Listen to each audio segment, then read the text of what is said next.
This is Daily Armenia, CivilNet's daily news digest. Here's what you need to know today.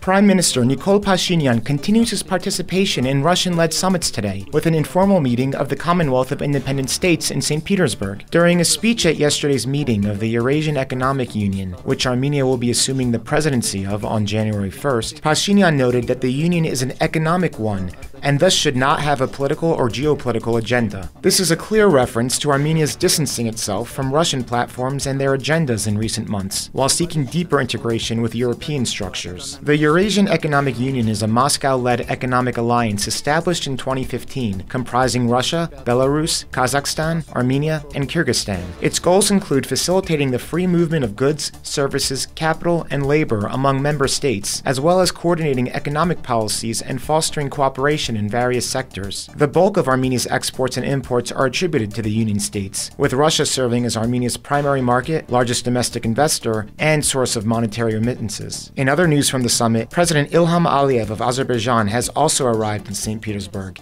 and there is speculation he may meet with Pashinyan on the sidelines of today's CIS summit. The price to park in Yerevan is about to skyrocket, with the current annual fee of 12,000 drams, or $30, going to 160,000 drams, roughly $400, on January 1st. The decision by the Yerevan Council of Elders was passed through the support of the ruling Civil Contract Party and its junior partner, the Republic Party, while the three opposition factions voted against it. Civil Contracts stated that the purpose of increasing the fees to park is not a matter of generating additional revenue, but to ease the amount of traffic downtown. The price for a permit outside the city center will only double to $60. The council also intends to impose other traffic restrictions in the future towards this goal. This move was criticized by opposition factions who emphasize that before such a raise, it is necessary to solve the issue of public transportation first, as this change will increase the number of passengers on the already overloaded system. The Civil Contract Party did not have this increase in their campaign platform during the September city council elections.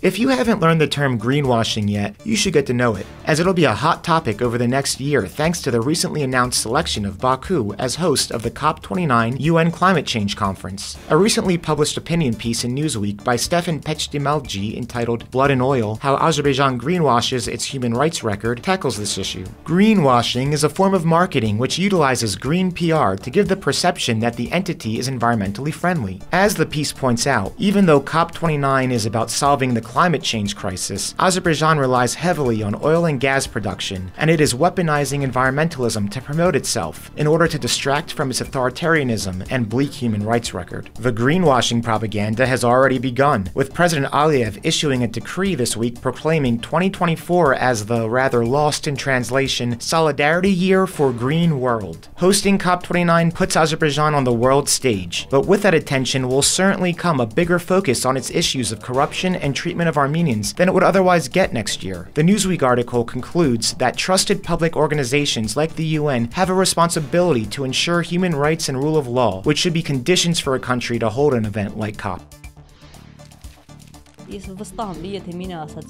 Be sure to check out the first two episodes of CivilNet's important new podcast series, Mukulmandil, which interviews Artsakh natives in their local dialect. The podcast intends to not only serve as a record of people's stories and memories, but to keep the dialect alive, as it is now endangered due to the displacement and scattering of its speakers. Episodes come with English subtitles, and links to the first two episodes can be found in the video description and on our website.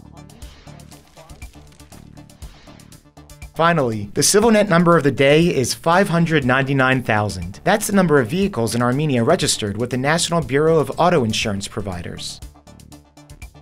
And as always, please follow CivilNet for the latest news and independent reporting from our contributors on the ground here in Armenia.